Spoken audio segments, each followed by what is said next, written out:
And we are back. I hope you're doing well.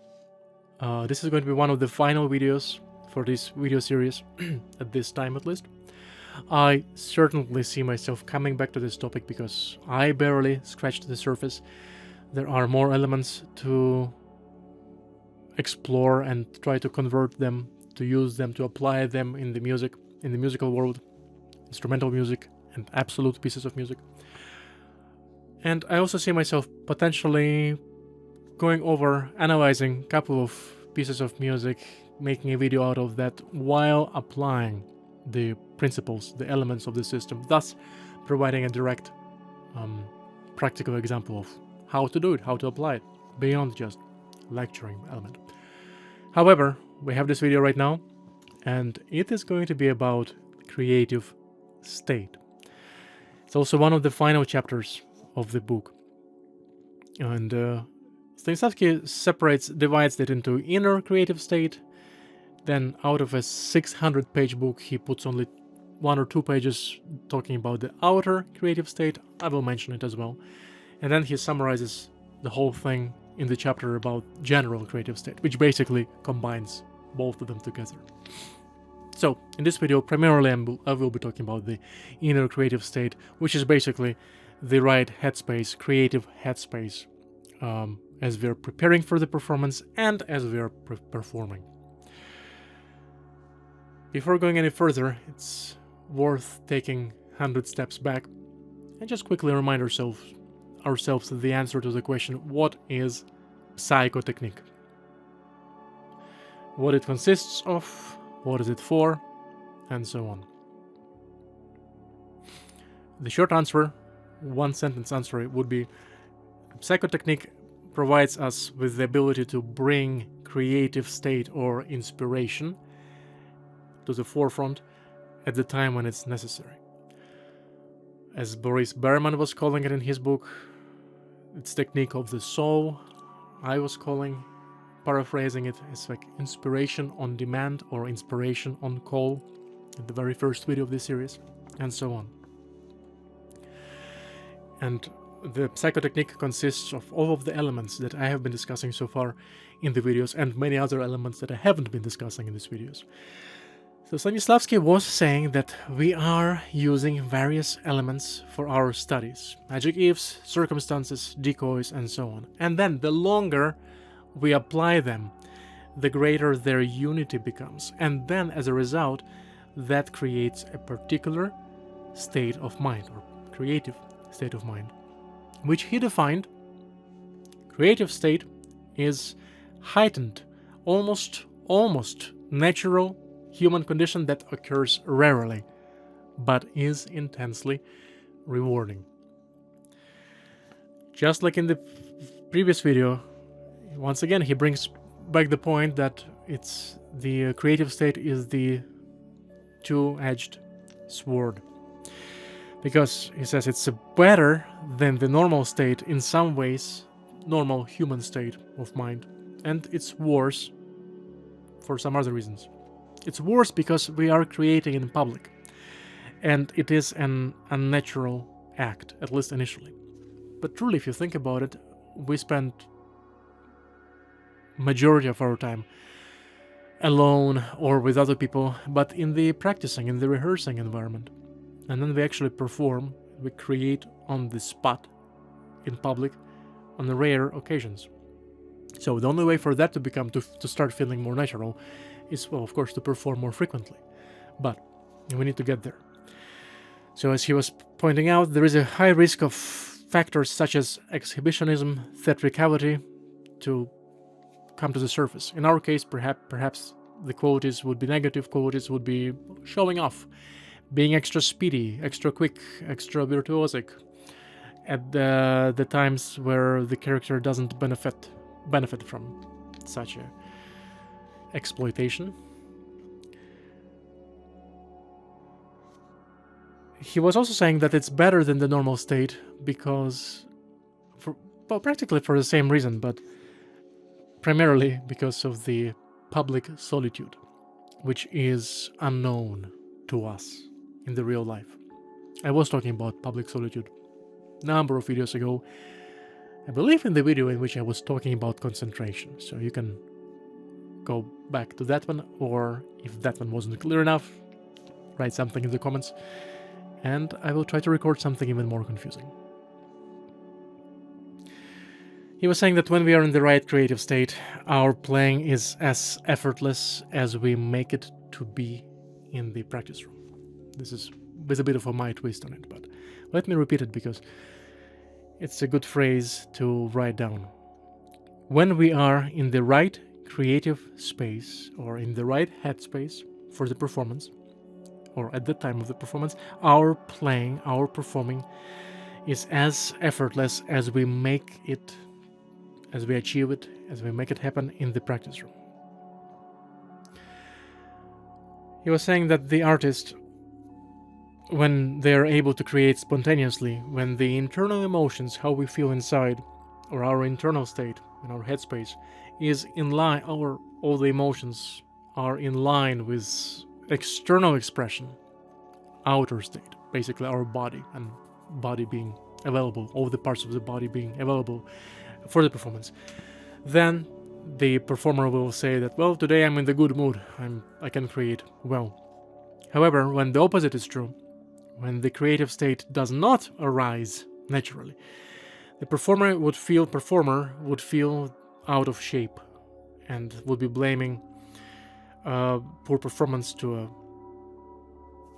bad functioning of the mental capacity apparatus. He would be blaming the mental apparatus for not working properly. Let's talk for a second about how are we getting into the bad headspace before I will suggest, based on the chapter, what is the remedy to that, how to get back into the good one, or how to try to nurture the good state. It can have something to do with the audience, but that's not the sole reason. But let's stick to the audience for now, at least for this video. So, as we are performing and the audience is sitting in the hall, we may start having an unnatural desire to please the audience. This is not personally true for me, but everybody is different, and this could be true at different times to a different degree, right? So, similar to that, we could compare this experience to when we try to display ourselves in a different way than we did in the practice room. Like when we attempt at the concert to suddenly play perfectly without missing a single note, etc.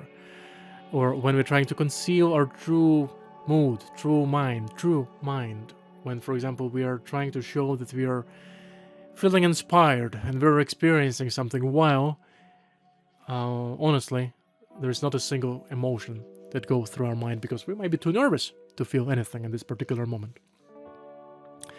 All of these factors and many more, including making a mistake or having a memory slip, which is the same thing but could be different cause and reason, all of that can be the reason for us not getting into the right creative state or not recovering back into the right creative state or headspace.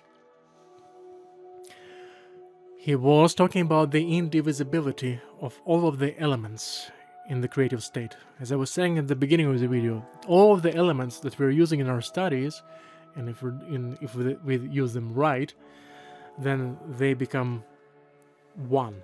They become whole. Emotional, physical, and intellectual elements, they must be in the union and function as a whole and almost indistinguishable from the real life. It's really important because under the abnormal conditions of the performance, creative state can become extremely fragile. And once the state is disrupted, the elements of the performance can become disjoint, each operating separately. And that's where we start playing in general. It could be generally fast. It's good, but it's general and it's not connected to anything else. Or there is a focus on the articulation, but zero relevance to, or zero contextual relevance or reference to the dynamics. Articulation separate from dynamics, phrasing separate from the drama, emotions, and so on. So playing in general, looking when we start to appear, generally engaging, playing generally loud or soft, playing generally fast or perceptibly expressive. Worst of all, being seemingly interested in what we are doing on the stage. In the midst of this discussion, he was comparing the getting into the right headspace to musicians playing a single wrong note. And he was saying, I'm quoting, "The wrong note, one wrong note can disrupt a musical harmony, turning consonance into a dissonance and making all other notes sound out of tune. Just like that, one wrong element introduced on stage can disrupt the whole actor's performance." One question for reflection, actually two questions, but one follows another, and you can just think to yourself or share with others in the comments. Why do you think one small error can lead to such significant impact on overall performance? And why there are other performances in which, even though we have the same small tiny error, but that doesn't seem to have a similar effect on us, and we are able just to keep going, or we are bouncing right back into it. Why does error, mistake, can have such a power to disrupt the whole thing on the creative level? We might still be able to recover physically or just carry on, but emotionally it will be meaningless. And similarly, why there are performances when mistake doesn't have such an effect? I would be very curious to discuss this together. Now, how to remedy this? He was saying that once established, the true creative state can override a wrong one, and vice versa. In connection to this, he was also talking about the need to prime or make up or dress up our mind to the performance. Just like we put different clothes to play or to go on the stage, or we put a makeup or we take care of the hair. He says there's no reason for us not to do anything with our mind and not to kind of put a makeup on the mind or prime it into the performance. And that's what the last part of this video is going to be about. As I briefly mentioned in the last video about tempo rhythm, he was saying that we need to start mental preparation for at least 2 hours before the performance. I said it needs to happen basically from the day you start learning the piece. Ideally, start visualizing, playing for the audience, and then you will be more golden than if you don't. But according to Stanislavski, at least 2 hours. And this kind of, and this is the important part also, this kind of a preparatory work must happen before every single performance. The good thing, though, is that as our relationship to the piece of music that we are developing, as that relationship is maturing up, and we are having more bond, more connection to it, and the more we practice this mental tune-up before performance, the less time it's going to take. This is not to say that 2 hours before the concert, on the 10th performance, we should be distracted with some activities out there in the fields. No, but while first attempts might feel extra tedious, extra difficult, try first attempts to meditate, to center into the performance, etc., the more we practice doing that, the less effort it will take. So, how to prime our mind? This is actually very much connected to a different video on through action, and also much earlier video when I was providing another quote from Stanislavski, and I was talking about him comparing a life of the actor delivering the role on the stage to the journey through the forest. And when you need to figure out how to get from first mile to the second mile, from the second mile to the third checkpoint, and so on. The map, we need to map it out. So, in order to prime our mind, rather than spending all of those 2 hours before the performance, hectically, chaotically, trying to run through entire piece, trying to make sure just move the bits and pieces, and trying to make sure that do I still remember it, how it goes? The answer to that most likely is going to be no. So better not even start looking into whether do you still remember it or not. You remember it if you practiced it and you put it into your mind, but that's also a story for a different video. So rather than participating in this destructive activity, think about a few key moments in the piece that you are performing. Dramatic moments, climaxes, or the beginning of the piece. Imagine playing through it, or actually play through it, and then visualize your feelings, your experiences, and ask yourself if what you experience at the moment is believable to you, if you actually experience it, if you actually believe in the truth of such an emotion.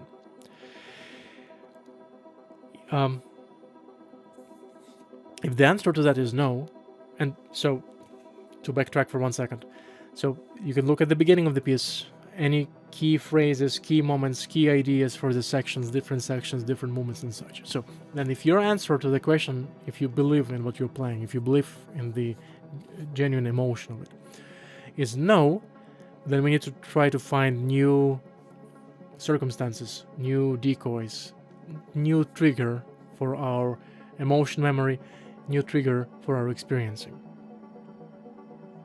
If the answer is yes, if you genuinely feel in the mood of delivering the piece as authentically and genuinely as you made it sound in your preparations, then you can try a different section, and if the answer probably will be yes as well. The point here, then you have much less to worry about, because if you've done your preparation well and correct properly, and if you have been thinking about the logical line, the sequence, the through action of the entire piece, then, according to Stanislavski's research, one element, one believable action will simply follow another, one after another, in a chain reaction. So if you prime your mind into the right feeling from the start of the piece or key elements, the next one will follow. This is basically how our memory works. We know one thing, if we memorize the whole piece, we don't memorize note by note, we memorize chunks, and one chunk lead to another, and so on, but that's very brief. So that's the actionable item. One of the ways how to put yourself into the right headspace before the performance. Go through the piece, touch it up. Don't check if you still remember the piece or not if you're playing from the memory. But try to see if you actually feeling, not yourself, not being nervous, but feeling the feelings, emotions of the piece. If not, then still not too late to try to make some adjustments, try to find it in you on that day, those some minutes or hours before the performance. Don't give up on that, because once you refine it or refresh it or reignite it or recreate it, the rest of the piece likely to follow the suit of the beginning. Happy experimenting, happy learning. I will see you in the epilogue to this series for this time, and there will be more projects coming up on this YouTube channel very soon. I hope they will be interesting, not just to me. Be safe.